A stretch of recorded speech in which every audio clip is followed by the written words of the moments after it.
The content in this podcast was relevant when published on April 29th, 2025. Current views may differ.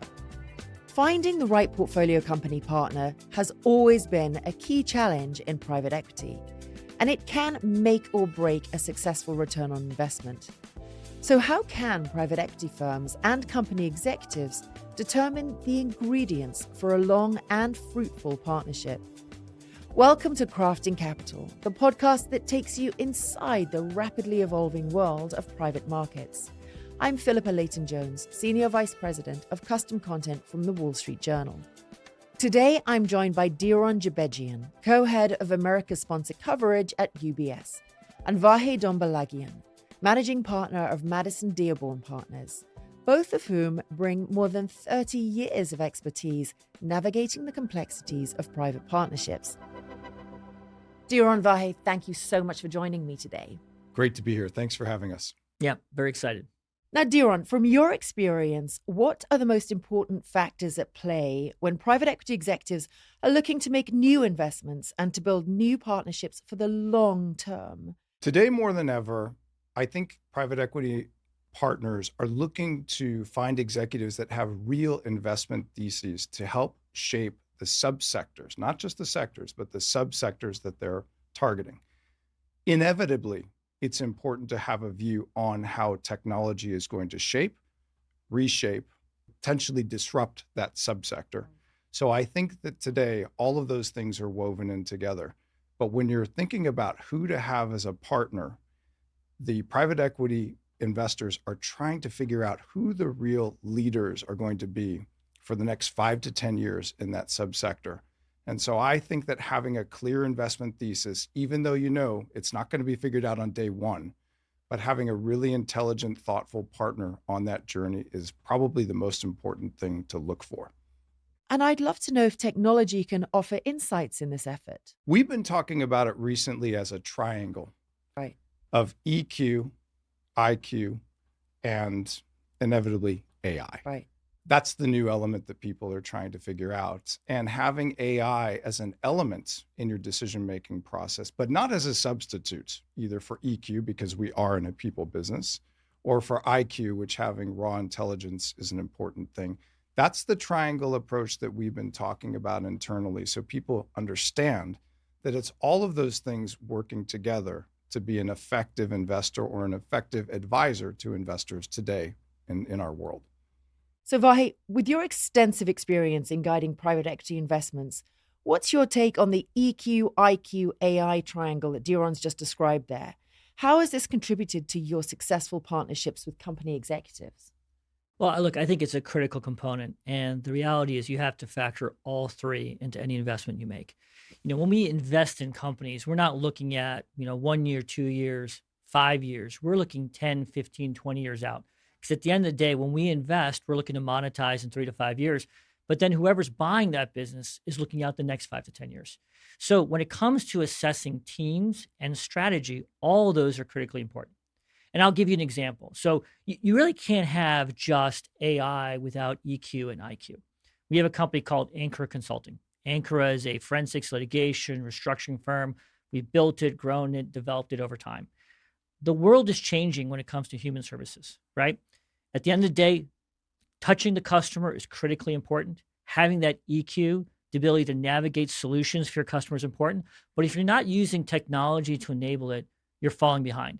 And so one of the things that Ankara Consulting does, for example, is they do a lot of litigation support, expert testimony. They've developed an AI tool where they can input in any given case who the judge is, who the plaintiff is, who the defendant is, right? They can input information on that case and then go run the simulation. And based on that, they already know what the arguments were going to be. They know the basis for which they can then go argue for their client and win that case. AI is critical in that. You can save thousands of hours of effort when it comes to like researching, analyzing, all those things. Now you have a basis from which you're highly educated and you can like take it to another level, right? That is how technology saves time, saves effort, gets you a better result potentially at the end of the day. And you have to try to look at it in that type of lens across every one of the companies that we're focused on, because AI will have a place.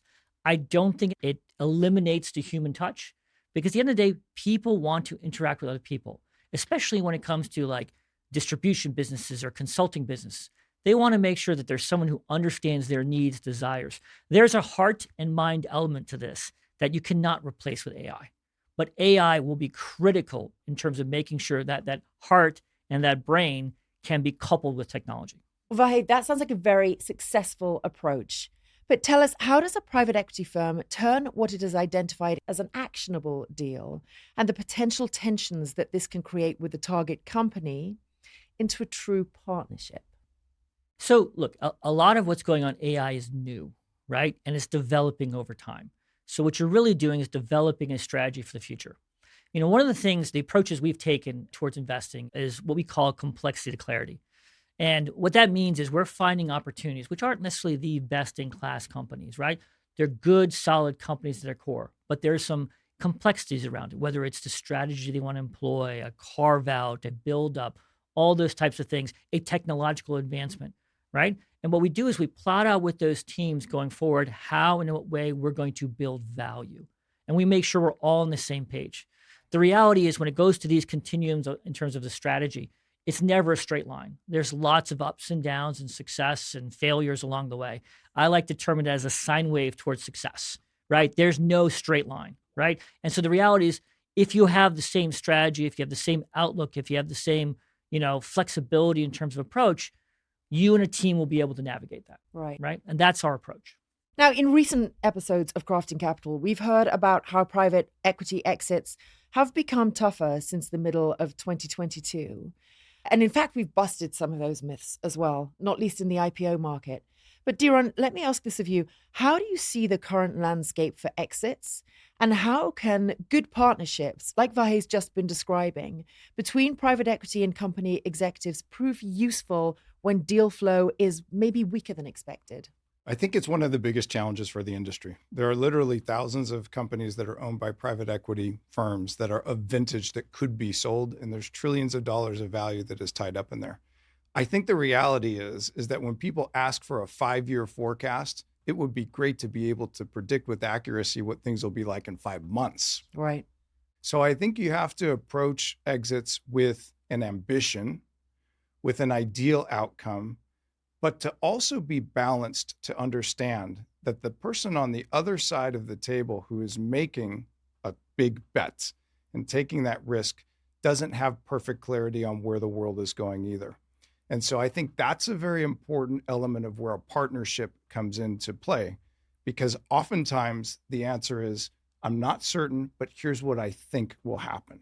So if you can shape an investment thesis around a specific asset at a valuation, but then plot a journey together, understanding that it's likely to be a sine wave of up and down, that's really the best way to get to a successful exit. Okay, let's stay on exits for a second. Vahid, it feels like one problem private equity faces is many have built companies to be sold to other private equity firms rather than strategics. Is that part of the reason exits have dried up? Yeah, I think so. I mean, one of the challenges the industry has faced is, people weren't planning on significant inflation. They weren't planning on increased interest rates. And people were doing lots of roll-ups and they weren't necessarily building quality along the way. And so they got caught. I think the expectation was, and look, we've gotten caught in a couple instances ourselves, but a lot of the expectation was we're going to build something the same old way, and then we're going to sell it to another private equity firm. And a lot of those portfolios have gotten stuck. Right. Where I think we've been more successful, and by the way, I have a number of wonderful competitors out there, so I'm not going to demean any of my competitors because they're fantastic. But the reality is what we've been very successful at is building quality. When we've seen other private equity platforms in certain industries grow faster than us because they've acquired more and not integrated, we've stayed true to the philosophy of integration. And this hasn't been the easiest dialogue with management because some management teams have said, I can grow faster, I can build more, I can grow by doing more deals. And we've said, no, slow down, do it right. And if you do it right, you will get paid at the end of the day. And I think that's starting to play out. If you look at last year, we had $4 billion in exits in an environment where there's not a lot of private equity exits. And 4 of the 5 companies we sold were to strategic buyers. Right. So if you build quality, I think that will benefit you on the back end. And I think private equity, a lot of people now are sort of saying, hey, we kind of missed that. We all make mistakes. But I think one of the big lessons that private equity is learning is, hey, we have to like rethink our model. It just can't be build-ups. We have to build quality. If we build quality, we will get rewarded. So, a sound thesis there, but also a rapidly evolving market as well, as I described in the intro. But new technologies, changing investor profiles, which we've talked about on this series before, and changing investor expectations have all reshaped the private markets in recent years. Diron, maybe you could tell us what you see as the biggest shifts in private equity in your experience. And what do you think the role of private capital will be as we see tariffs imposed in markets worldwide? I think if you go back, so we've both been at this for 30 years or so, the elements of value creation have changed significantly in our careers. Initially, it was buy something that maybe is a little unloved, or maybe they overspend, or you can put a leverage level on it that will drive returns for you. I think today's private equity landscape is really driven by what Vahe was talking about, which is what is the thesis to get to a better, higher quality company in a sector where you can then become one of the market leaders. So accelerating change with a set of business partners, that is what is creating value today. And when you get it right, the valuations at exit can be very strong. We look at it as, could this be a public company on its own, and would it be attractive, and would public company investors want that opportunity as one lens? Secondly, would it be valuable to strategic buyers, whether they're public or private? And so those are the different ways that we look at how value creation happens today. What will happen with tariffs? That's still an ongoing question. And there's a lot of different currencies in that and flows in that. And so I think it's going to take some time to figure out how an individual company is positioned in a new tariff environment. I think a lot of the businesses that we invest in or that we look at are multinational. So there very well could be some positives and some negatives at the same time. So I think it's early. I think it's going to be on everyone's mind. People are going to be figuring it out for months, maybe years to come. But that is one of the challenges of today's world, in addition to the higher interest rates and inflation that you talked about a minute ago. Well, Vahe, I asked Diron there about changing investor profiles and changing investor expectations. How are private equity firms adapting to this new private market landscape that Diron outlined? Well, I think everything is a little more difficult, right? I mean, you have an uncertain economic environment in that there's a number of initiatives that can go either way, right? And so I think it goes back to the complexity to clarity approach that we have, right? And I think others will adopt. The reality is when we go into any given situation, you cannot assume every single thing is going to go right, right? You have to make sure that there's multiple ways to win, multiple ways to exit on the back end. And if you have that viewpoint, you can be much more adaptive. It goes back to the sine wave. It's going to go up and down. And as long as it's up and to the right, you're going to have a successful investment. And it also starts with making sure that you and management are aligned at the end of the day.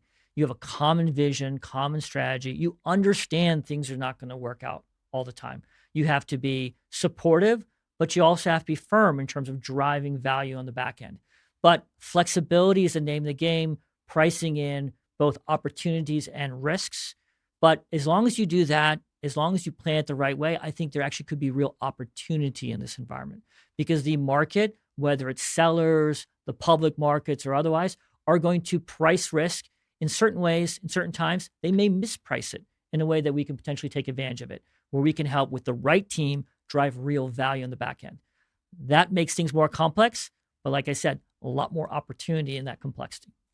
And Diron, what insights would you offer to company CEOs looking to find the perfect private equity partner, if such a thing exists? Apart from Madison Dearborn, by the way. And I think that this is really the driving theme of what is exciting, which is we're at a time of change, not only for companies and the economy and things, but also for a lot of our private equity clients. They are changing the way that their firm is organized. We went to a sector approach probably at least 10, 15 years ago to get deeper insights on sectors. But now we see an evolution in the private equity industry to get even more dialed in to what is going to create value. So my first point of advice for executives that are trying to figure out who the perfect partner is number one, don't assume that the name on the wall is exactly what you've heard in the marketplace. Do your own work because changes are happening all across the private equity landscape. Number two, it's a people business. So get in there and talk with the partner about how they view the sector and the subsector and how they view value creation and what the levers are they would help you pull as an executive to take your business to the next level. And number three is treat it like a long-term relationship.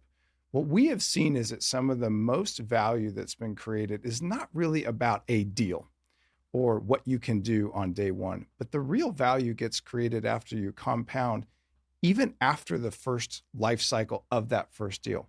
And some of Avaya's relationships and some that we've seen have gone on for years and in some cases decades. And that's when I think it is the most fun. So that's my advice for CEOs that are looking to find a great private equity partnership. Just go through those steps and have fun with it along the way, because it is quite a journey. Well, Diron said there, Vahe, it's a people business and you have to get to know the people. Do you look to the executives you've worked with before and to the networks they bring to explore wider opportunities in the market? Absolutely. Absolutely. Our greatest reference, our greatest source of deals are the executives we've worked with, Right. the companies we've been successful with. In fact, even the deals we've had failures with. Like we get measured not only by our successes, but how we treat situations that have not worked out. Do we treat people with respect? Are we good partners? Do we have the right approach, right? Those are all things that are absolutely critical when managers and executives and owners decide to make the decision to partner with private equity. Many times we're working with owners, entrepreneurs, executives for years before we invest in situations. So Vahe, can you give us an example of a long-term partnership that's worked particularly well in your world? Absolutely. So our partnership with the folks at NFP, I mean, that was a company that, we identified a very long time ago. It took us years to make sure that opportunity was ripe. And then in 2013, we took that company private. As part of that, Doug Hammond went from being president of the organization to CEO. We backed him on a strategy that a lot of other people did not believe in, that people felt was highly risky. But we felt, given the team, the quality of them, their relationships, that they could execute. And they did it beautifully. But it goes back to relationships matter and long-term relationships matter. And it goes beyond that specific deal. Because once you make that network, once you have a reputation for doing what you say, it can get contagious and infectious, right? And those are the types of stories I love. So sounds like taking the long-term view, patience, adaptability, and ensuring you remember this as a people-driven business is the key to success.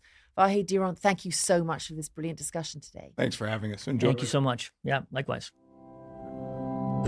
Clearly, understanding the dynamics of choosing and nurturing the right partner is essential for private companies and investors looking to create value. While technology is increasingly important in finding the right deal, it's only part of the equation. Success is found through high-quality partnerships that align strategically and culturally. These are much more likely to lead to growth over the long term, creating robust businesses that are attractive to buyers no matter the state of the markets. You've been listening to Crafting Capital, a podcast series in partnership with custom content from the Wall Street Journal and UBS. I've been your host, Philippa Layton-Jones. Join us for more episodes at partners.wsj.com/UBS and be sure to subscribe on Spotify and Apple Podcasts.